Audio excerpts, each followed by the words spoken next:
Today on Drew Reviews, I review my favorite movies of the year 1986.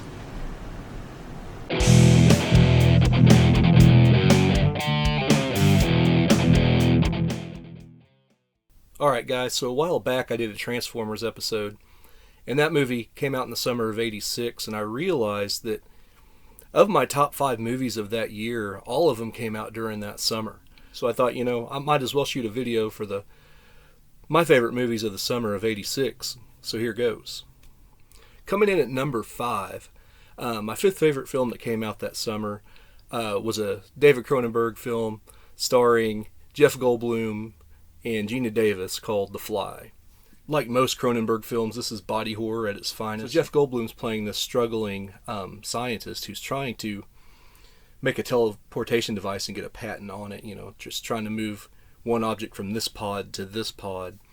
And things go horrifically wrong. Goldblum is his normal, just amazing self, manic self in this movie, as he slowly descends from this kind of self-doubting, entrepreneuring scientist to just this manic acting subhuman person. He slowly descends, and not just into becoming a fly, but just like he loses all of his humanity as he goes about it.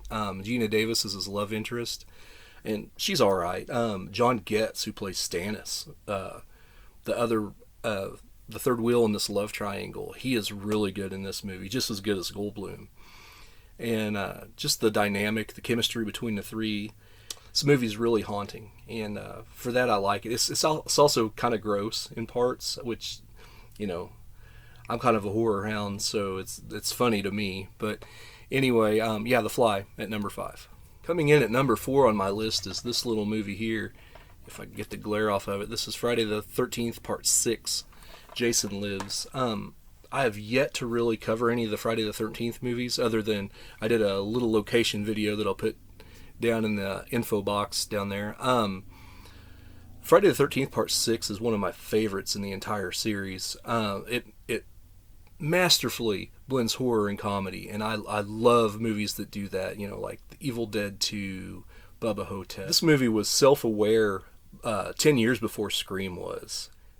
To me, this Tommy Jarvis is the best Tommy Jarvis. Nothing against Corey Feldman in Part 4, but this Tommy Jarvis is the most emotionally scarred to me. Played the best. I didn't really care for the portrayal in 5. I forget that actor's name. I like the love interest in this movie. They have a good dynamic. The sheriff. Just a well-acted, well-played movie. And I rank it really high as far as the Friday the 13th movies go. 2 will probably always be my favorite, but this is not far behind Friday the 13th Part 2. Definitely worth checking out, and one of the tops. Coming in at number 3 for me on my favorite movies of 1986 be these guys right here over my shoulder. This actually Coronation, Starscream, and Hot Rod with The Matrix. I've covered Transformers, the movie, 1986 at length here on the channel, so use the search function and find that one. So I won't go into it much here, other than, this movie scarred a whole lot of 30 and 40 somethings. And I've spoken to some of my friends from my childhood since I've done that review, and they say the same thing about this movie, that, I encapsulated that pretty good. Just the heartache that this movie caused a bunch of, 7, 8, 9-year-old kids. Coming in at number 2 on my list will be John Carpenter's Big Trouble in Little China. This movie is so special to me. It was the first movie I ever went and seen like a midnight showing of. They used to have this theater in Springfield, Missouri, before the Alamo Drafthouse, called the Palace. And, I live an hour and a half from there, and I would go and watch these movies. And I can remember, 10 minutes before the movie, me and 3 guys were the only ones in the theater. And one of the guys looked at me and he said, "There better be more than 3 people here for Jack Burton." And I looked at him and I said, "Hey, relax, I'm here." This movie's so good, and I will do a review on it later on as the channel grows. Jack Burton's such a good character. He's such a goofball. He's the hero so to speak, but he's actually kind of the sidekick, and the sidekick's actually the hero. It turns the whole thing on its head.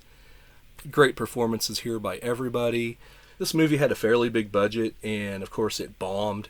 Almost every one of these movies, except the one on the top of my list, bombed. And John Carpenter kind of had to pay his penance for that. He went independent after this and did Prince of Darkness and They Live. And I think, he had a total of like $10 million for both of those movies. So this movie kind of changed directions for him. But I cannot recommend this movie enough. This is probably in the John Carpenter canon. This is my third or fourth favorite, probably fourth favorite John Carpenter film.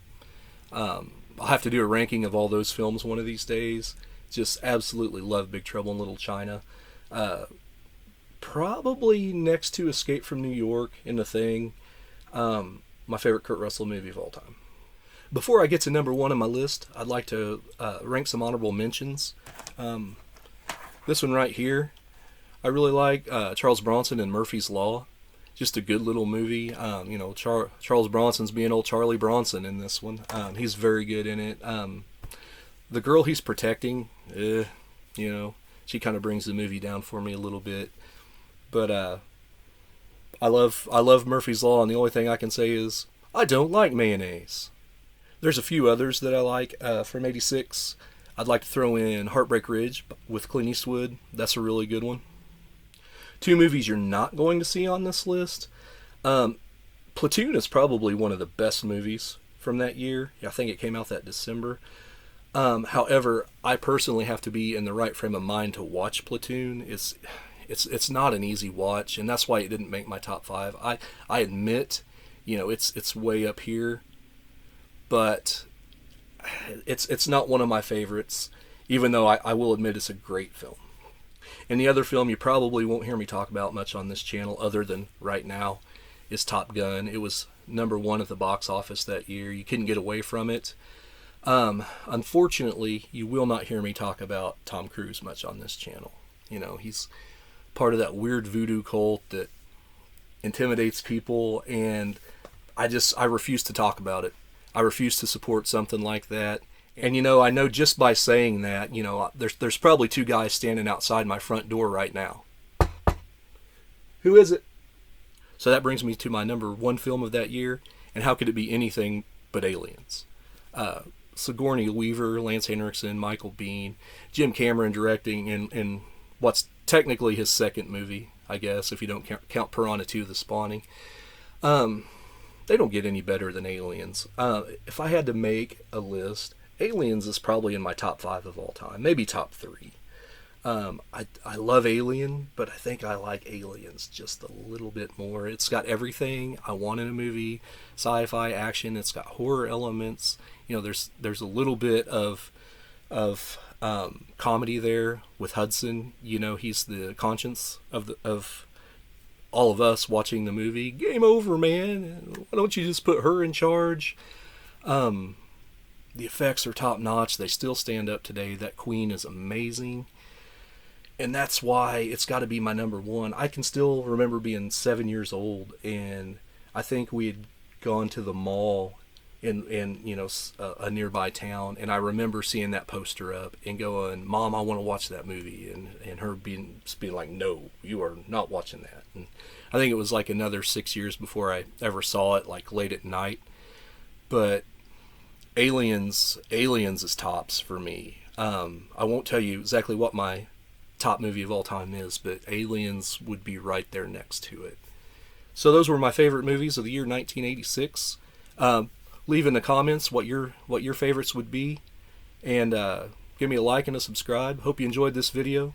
Till next time, I'm Andrew. We'll see you down the line.